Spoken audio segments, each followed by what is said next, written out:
मंचावरती उपस्थित अशोक भाऊ सोनवणे, निलेश भाऊ विश्वकर्मा, आनंददादा जाधव, आत्ताच आपल्या समोर मार्गदर्शन करून गेले असे अबुलभाई खान, आपले लोकप्रिय उमेदवार, तसेच फारुख सर अहमद, तैयबजी जफर आणि इथे उपस्थित तमाम माझ्या माता भगिनींना,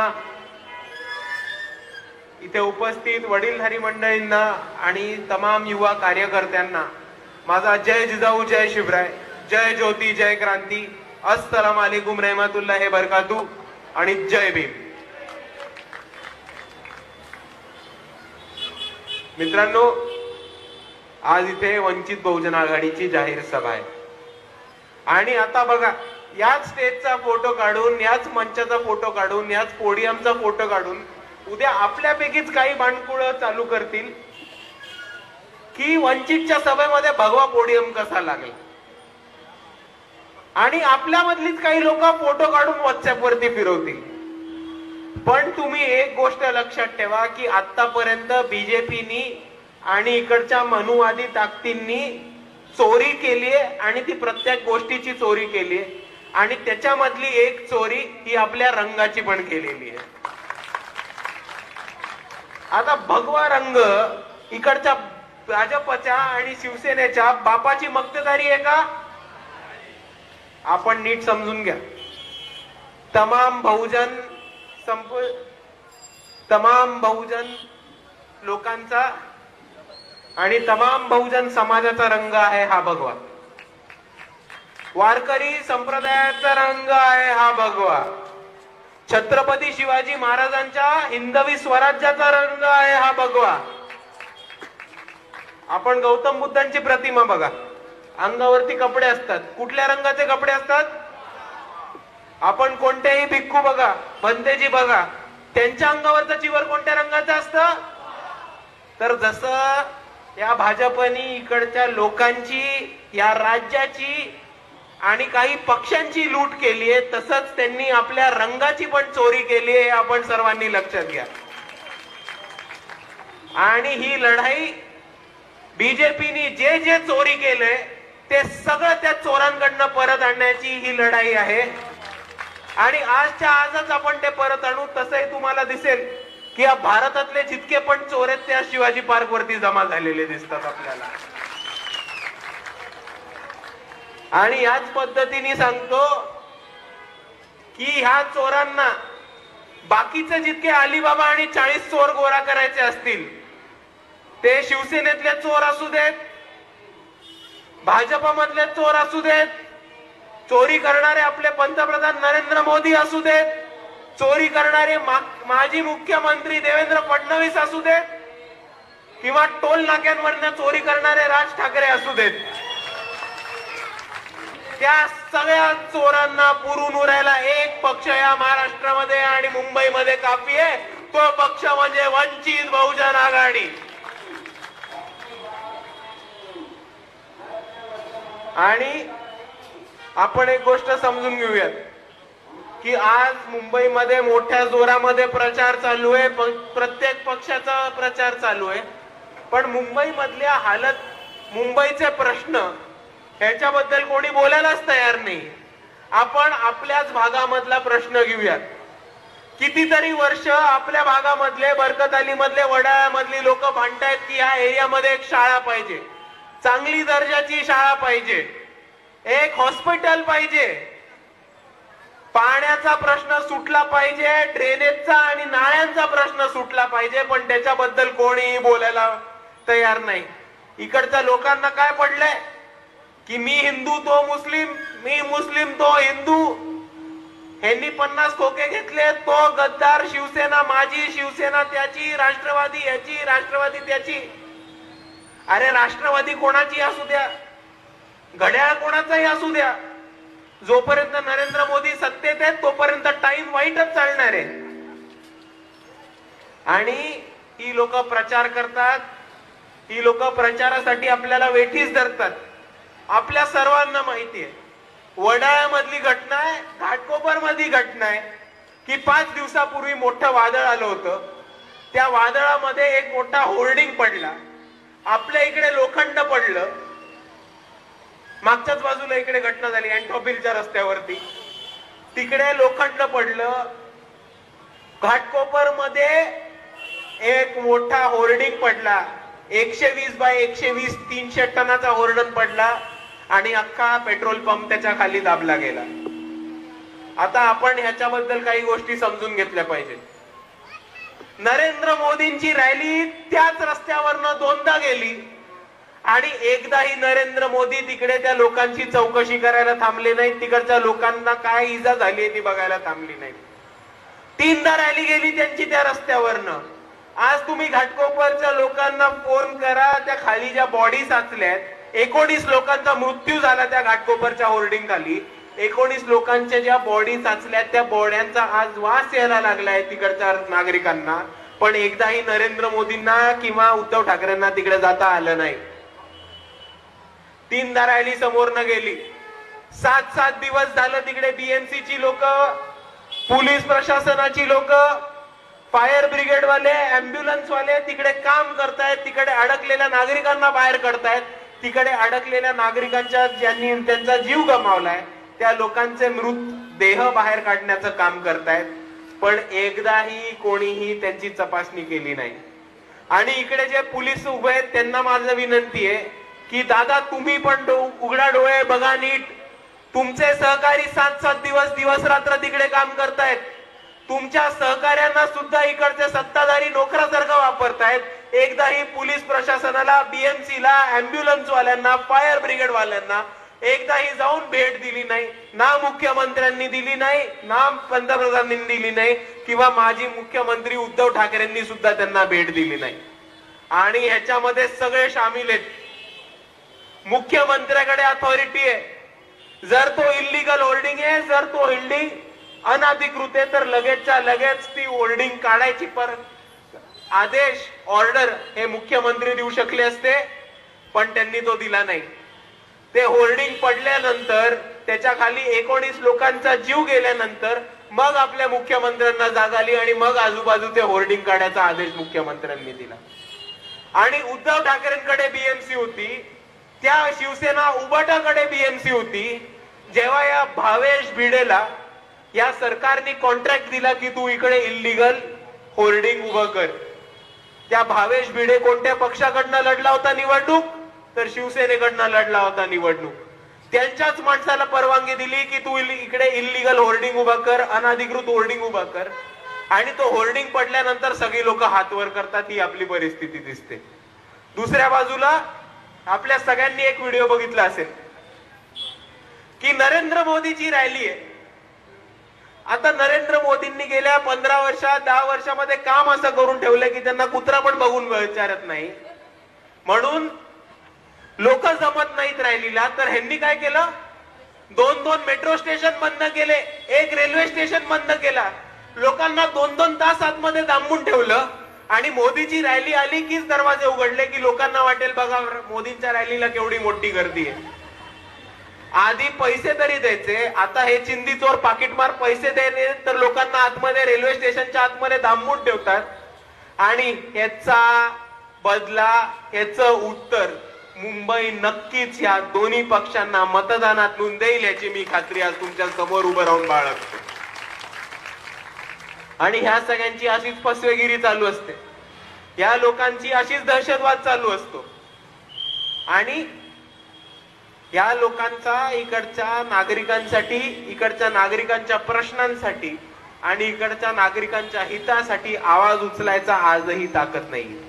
इकडे इतके वर्ष झोपडपट्टीमध्ये राहणाऱ्या, वस्त्यांमध्ये राहणाऱ्या, चाळींमध्ये राहणाऱ्या लोकांचा समस्या होती की MMRDA चे लोक, हायवे अथॉरिटीज वाली लोक, बीएमसी ची लोक, त्याच पद्धतीने रेल्वेची लोक येऊन आपल्या वस्त्या खाली करतायत, आपल्या जागा बळकवतायत, आपल्या झोपडपट्ट्या उद्ध्वस्त करतायत, आपल्या चाळी पाडतायत. आणि त्याच्या बदल्यात आपल्याला पुनर्वसन किंवा मोबदला मिळत नाहीये. हा मुंबईमधल्या नागरिकांची सर्वात मोठी समस्या आहे. पण त्याच्याबद्दल ना महाविकास आघाडी आवाज उचलायला तयार आहे किंवा ना महायुती आवाज उचलायला तयार आहे. कारण आपण सर्वांनी एक गोष्ट लक्षात घेतली पाहिजे की या सर्वांचं साठलोट इकडच्या बिल्डर्सची आहे. मंगल प्रभात लोढा हा भाजपमध्ये, तर दुसरा बिल्डर हा युबीटी मध्ये, तिसरा बिल्डर काँग्रेसमध्ये, चौथा बिल्डर आणि बाकी सगळे बिल्डर हे शरद पवारांबरोबर आहेत.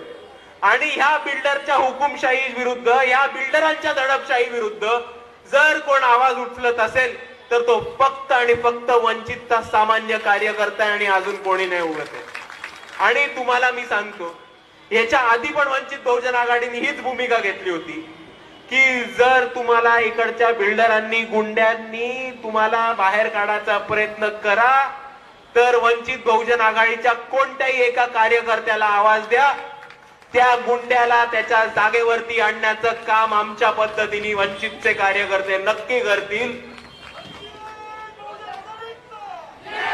कारण जर इकडे एक वंचितचा कार्यकर्ता पेटला तर या मुंबईमध्ये वंचितच्या कार्यकर्त्यांपेक्षा मोठा गुंडा अजून पैदा नाही झाला, हे आपण सर्वांनी लक्षात ठेवलं पाहिजे. आणि ह्यांची फसवेगिरी अशीच चालू राहणार आहे. आणि ह्यांची फसवेगिरी थांबायची असेल तर आपल्या सर्वांसमोर एकच उपाय आहे, तो म्हणजे वंचित बहुजन आघाडी. कारण आज लोक किती बोंबलून बोंबलून सांगत असतील की महाविकास आघाडीची ताकद आहे, शिवसेनेची ताकद आहे. शिवसेनेची ताकद असेल त्यांच्या घरी, पण आज रस्त्यावरती काँग्रेस किंवा राष्ट्रवादीची लोक पण सुद्धा शिवसेनेचं काम करायला तयार नाहीयेत अशी आपल्याला परिस्थिती दिसते. कारण उद्धव ठाकरेंचं ठरलेलं आहे, किती खासदार आले तरी शेवटी जाणार आहेत कोणाबरोबर? भाजप सोबत. त्यांचं आत्मधन ठरलेलं आहे की सत्ता नो यो ना नयो, आपण भाजप बरोबर जायचं. आणि बनून बाळासाहेब आंबेडकरांनी जेव्हा युतीची चर्चा चालू होती तेव्हा शिवसेनेला सांगितलं होतं की तुम्ही आम्हाला लिहून द्या, तुमची सत्ता आली किंवा नाही आली, तुमचे उमेदवार निवडून आले किंवा नाही आले, तुमचे निवडून आलेले उमेदवार आणि तुमचा उभा पक्ष हा भाजप बरोबर जाणार नाही असं आम्हाला लिहून द्या. आणि तेव्हा शिवसेनेच्या संजय राऊतनी असं लिहून द्यायला नकार दिला होता. त्यांनी म्हटलं होतं आम्ही 5 वर्षांची गॅरंटी नाही देऊ शकत, आम्हाला आमचे सर्व दरवाजे उघडे ठेवायला लागतात. आता तुम्ही मला सांगा की भाजपला हरवायचं म्हणून शिवसेनेला आपण मतदान केलं आणि शिवसेनाच जर भाजपमध्ये गेली तर येडा कोणाचा कटणार आहे? येडा कोणाचा कटणार आहे? आपला. आणि आपण येड्यामध्ये कटणार आहोत का? मागची लोक सांगा, तुम लोग येडे में कटना चाहते हो क्या? नहीं. और येडे में कटना नहीं है तो शिवसेना का वोट देना नहीं है, क्योंकि ये सब अंदर से मिले हुए. इनका कैसे रहता कि जिधर सत्ता उधर अपना पत्ता. अभी आप लोग मेरे को बोलो कि अगर देवेंद्र फडणवीस 2019 में ही उद्धव ठाकरे को चीफ मिनिस्टर बनाते थे तो उद्धव ठाकरे महाविकास आघाड़ी में आते थे क्या? आते थे क्या वो? नहीं, बिल्कुल नहीं आते. हा बघा, आता ती बस गेली तो बघा, आचारसंहितेचा भंग तुमच्या समोर दाखवतो. बीएसटीच्या बसवरती पक्षाचे झेंडे लावून चाललेत. पोलीस प्रशासनाने, इलेक्शन कमिशनने याच्यावर ताबडतोब ऍक्शन घेतली पाहिजे की तुम्ही बीएसटीच्या बसेस, सरकारच्या बसेस तुमच्या पक्षाच्या सभा घ्यायला कशा वापरतात ह्याच्यावरती तातडीने खुलासा दिला पाहिजे. आणि असाच आचारसंहितेचा भंग होत राहील जर आपण यांना सत्तेमध्ये बसू दिलं तर. तुमच्या डोळ्यासमोर तुम्हाला लाईव्ह उदाहरण दाखवलेलं आहे. बीएसटीच्या बसेस कोणाच्या आहेत? भाजपच्या बापाच्या बसेस आहेत का त्या? नागरिकांनी नाही वापरले तर कोण वापरणार? मोदीजी वापरणार आहेत बसेस आपल्या. आणि हे समजून घ्या, असा हे सत्तेचा गैरवापर करतात, अशीच हे लोक संविधानाचं उल्लंघन करतात आणि असाच हा लोक सत्तेचा गैरवापर करून ह्यांची मक्तेदारी चालू ठेवत राहतात. आणि अशा पद्धतीने चालू राहिलं तर उद्या हे लोकल्स पण स्वतःसाठी खासगी करून टाकतील, आपले रस्ते पण खासगी करून टाकतील. आणि हे आपल्या प्रॉपर्टीचं खासगीकरण थांबवायचं असेल तर आपल्याला बीजेपीला सत्तेच्या बाहेर काढायला लागणार आहे. हे आपण सर्वांनी नीट लक्षात घेतलं पाहिजे अशी मी आपल्या सर्वांना विनंती करतो. और दुसऱ्या बाजूला दुसऱ्या वाल्यांचं नाटक काय चालू आहे ते पण तुम्ही समजून घेतलं पाहिजे. आज पण उद्धव ठाकरे म्हणतात की माझं आणि नरेंद्र मोदींचं काय वाईटच नाहीये, नरेंद्र मोदींनी मला दूर केलं म्हणून मी इकडे आलो. आता मला सांगा, असं कोण दूर करतं की तुम्ही दूर होऊन डायरेक्ट मुख्यमंत्रीच बनून जाता? आणि आजही त्यांचं आतमधनं बोलणी चालू आहे, आजही त्यांची शक्यता आहे. जेव्हा उद्धव ठाकरे भाजप बरोबर होते तेव्हा उद्धव ठाकरेंना किंवा शिवसेनेच्या कोणत्याही माणसाला भाजपच्या अत्याचाराविरुद्ध तुम्ही आवाज उठवताना ऐकलेलं का? जाती अत्याचाराच्या विरुद्ध आवाज उठवताना ऐकला होता का? मुसलमान बांधवांच्या हक्कासाठी आवाज उठवताना ऐकलं होतं का? किंवा साधं जय भीम म्हणताना ऐकलं होतं का? नाही. यांचा फैंसी ड्रेस कंपटीशन चालू असतो. वो फैंसी ड्रेस कंपटीशन है कैसे मैं बताता हूं. जब भी वो बीजेपी के साथ रहते तभी अंग पे भगवा कपड़ा आता, हाथ में रुद्राक्ष की माला आती, और जब भी महाविकास आघाड़ी में जाते तो बराबर गले में हरा दुपट्टा आ जाता, नीला दुपट्टा आ जाता. अचानक से ये ब्राह्मण लोग जय भीम बोलने लग जाते और सर पे टोपी भी चढ़ जाती. वापस बीजेपी में जाएंगे तो वापस fancy dress competition, party change, कपड़ा चेंज, वापस गले में भगवा कपड़ा और हाथ में रुद्राक्ष की माला. तो ये फैंसी ड्रेस कंपटीशन पे विश्वास मत रखो, क्योंकि तुम किसी भी तरफ किसी भी पार्टी को वोट दो, वो जाने वाले तो है भाजपा के साथ. और आप लोग एक देख लीजिए कि आज की तारीख में आज भी संजय राउत और उद्धव बाला साहब ठाकरे ये बोल रहे हैं कि हमने बाबरी गिराई, हमने बाबरी शहीद की. मुंबई में 92 के रायट्स हुए, 98 के रायट्स हुए, तभी श्री कृष्ण कमीशन का रिपोर्ट में यह है कि जितने भी लोगों ने हम पे अत्याचार किया तो वो लोग, अत्याचार करने वाले, मुंबई जलाने वाले लोग ये शिवसेना के लोग थे. उसमें बाला साहब ठाकरे और उद्धव ठाकरे का हाथ था, ये ना भूलना. और दूसरी तरफ ये भी जान लेना की मुंबईमध्ये सगळ्यात पहिले आपल्या बांधवांवरती, बौद्धांवरती, दलितांवरती जो अत्याचार चालू केला तो कोणी चालू केला? शिवसेनेनी चालू केला. शिवसेनेनी आपल्या लोकांवरती अत्याचार चालू केला, दगड धोंडे फेकणं चालू केलं. आपल्याच पक्षामध्ये काम करतात, त्यांचे भाऊ होते, त्यांचे भाऊ वरली बीडीडी चाळमध्ये राहत होते. भागवत जाधव होतं त्यांचं नाव, माहिती आपल्याला. भागवत जाधव किती लोकांना माहिती? हात वर करा. चळवळीतल्या जुन्या जाणकार लोकांना सगळ्यांना माहिती असतील भागवत जाधव. त्यांची मृत्यू कशी झाली? वरनं पाटा टाकला डोक्यात. कोणी टाकला पाटा डोक्यात? कोणी टाकला पाटा डोक्यात? शिवसेनानी टाकला. आणि का टाकला? कारण फक्त आणि फक्त ते दलित होते आणि ते सरकारी नोकरीवरती कामाला जात होते. एवढं इकडच्या जातीवादी शिवसेनेच्या डोळ्यात खुपलं आणि त्यांनी बिल्डिंग वरनं दगड, पाटे आणि धोंडे फेकून आपल्या लोकांना काम मारायचं काम केलं होतं. हा जातीवादी इतिहास आहे शिवसेनाचा. आज त्यांनी जय भीम म्हटलं, गळ्यात हिरवं कापड घातलं किंवा निळं कापड घातलं तरी त्यांच्या आजच्या फॅन्सी ड्रेसवरती तुम्ही विश्वास नका ठेवू. त्यांचा इतिहास काय आहे तो जाणून घ्या.